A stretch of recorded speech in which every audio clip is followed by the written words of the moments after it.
El Tribunal Constitucional, en laberinto de su reconstrucción. Los huracanes del Océano Atlántico reciben desde primeros de los años 50 del siglo pasado nombres propios.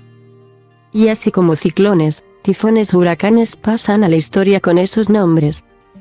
También la crisis del Tribunal Constitucional, TC, en España debería bendecirse con nombre propio. Hace apenas unas semanas, la mayoría conservadora forzó por 6 votos contra 5. Lo que podríamos llamar en román paladino, la patada en la puerta del TC al Congreso de Diputados y el Senado. Dicho de manera jurídica, la admisión de las medidas cautelarísimas exigidas por un recurso de amparo preventivo del Partido Popular, para paralizar las medidas en proceso de legislar dirigidas a impedir la prolongación del bloqueo del PP. Los magistrados conservadores del TC y los vocales del CGPJ elegidos a propuesta del PP en 2013 y jaleado, cuando no instigado, por los medios del sindicato mediático judicial.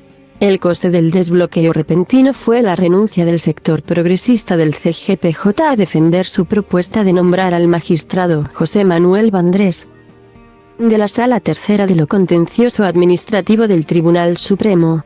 Los vocales conservadores comandados por José María Macías, socio del bufete Cuatro Casas, reconocieron que profesionalmente nada tenían que oponer a ese nombramiento. Problema: Vandrés estaba en su lista negra. Puro macartismo. El precedente catalán. Pero, aunque cierto es que la intromisión del TC no tiene precedentes, un magistrado conservador que respaldó por disciplina la ponencia del magistrado ingeniero jefe Enrique Arnaldo confesó que le daba vértigo hacer lo que le exigían. Esta intervención del TC en la vida legislativa ha sido abonada por una serie de precedentes. En Cataluña se esgrime que lo que pasó en Madrid ha sido el corolario de medidas ya adoptadas allí en el Parlamento. Y en parte ha sido así. Pero no deja de ser llamativo que el TC rechazó medidas cautelarísimas para impedir legislar a primeros de septiembre de 2017, leyes referéndum y transitoriedad jurídica. Si es verdad que se entrometió el TC en decirle a la mesa del Parlamento lo que no podía debatir, lo que era inadmisible, pero todas las demás actuaciones fueron realizadas en ejecución de sentencia dictada previamente. El precedente de Alberto Rodríguez nadie ha recordado estos días porque es un asunto que prácticamente se ha sepultado que antes de la admisión de las cautelarísimas del PP.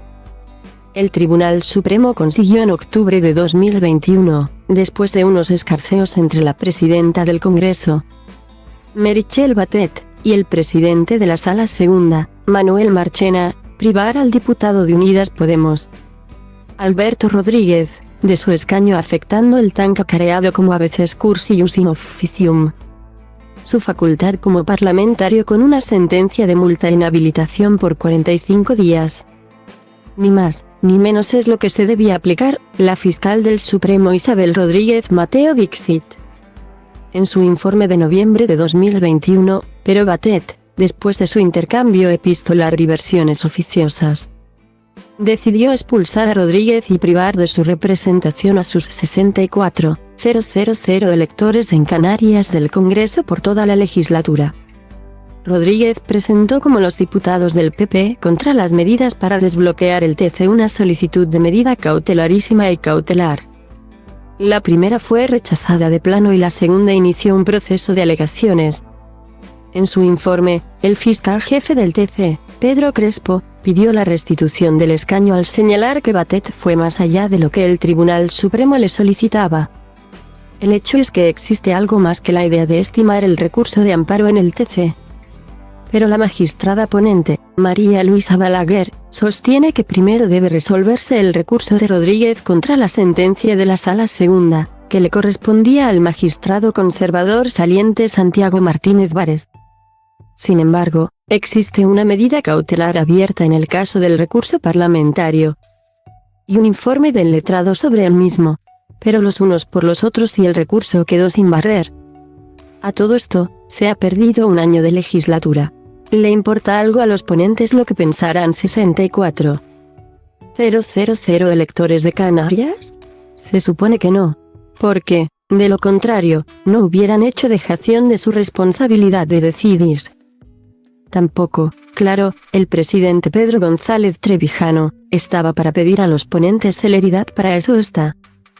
Por ejemplo, el presidente, ya que su cometido era intrigar y enredar para permanecer lo más posible en su cargo de 9 años.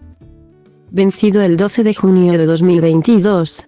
Asesinato de reputación, la ofensiva de la derecha, en la cual también hay que incluir el deseo del dimitente Carlos Lesmes, presidente del CGPJ, caducado, de dar un golpe y nombrar a su sucesor en la persona del presidente de la Sala Primera de lo Civil del Supremo, Francisco Marín Castán, plan logrado a medias, pues preside el Supremo pero no el CGPJ. Se ha encarrilado con lo que en Estados Unidos se denomina Character Assassination. Asesinato de reputación, proceso deliberado y sostenido dirigido a destruir la credibilidad y reputación de una persona. Y aquí, en este punto, volvemos al principio del paisaje, al nombre de los huracanes y también de las crisis. De esta crisis provocada, es público que Macías y sus chicos y chicas intentaron asesinar la reputación del magistrado José Manuel Vandrés y pretendieron hacerlo con Clara Martínez de Careaga, vocal del CGPJ, magistrada del Supremo y esposa del magistrado Cándido Conde Pumpido, razón por la cual pidieron su recusación. Conde Pumpido, en el centro, pero toda la campaña del sindicato mediático judicial, debiéndose subrayar judicial, ha ido dirigida contra Conde Pumpido. Se ha utilizado una frase suya sacada de contexto de hace 16 años, una vez más. Afirmar con contundencia que entre la realidad social y el vuelo de nuestras togas no hay divorcio ni abstracción posible. Los jueces están dentro de esa realidad, forman parte de ella, y no pueden mirar al vacío invocando la inmaculada lejanía de su independencia, o aquella de su voto particular, sin corregir sobre el estado de alarma en el que calificaba como la sentencia de la mayoría como un ejercicio más propio de un jurista de salón que del máximo intérprete de la Constitución. Concepción, más propia de un lego que de un máximo intérprete de la Constitución. Por esto, la mayoría conservadora boicoteó un pleno. Sin embargo, cuando el magistrado Andrés Ollero calificó en su voto particular las conclusiones de González Trevijano y su grupo de derecho de profesores, o establecer a priori profesoralmente la suspensión de derechos, para quienes pueden estimar que hay diferencias, he aquí la conclusión de Ollero en su voto particular.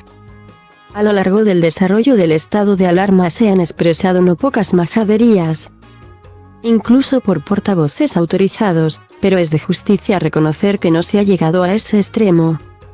Sería precisa una interpretación bastante tortuosa para esquivar el citado precepto constitucional. Toma castaña.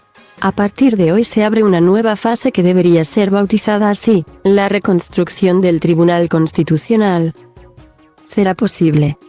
Es accesible for free, false, as part, @type, web page element. Is accessible for free, false, CSS selector closed content.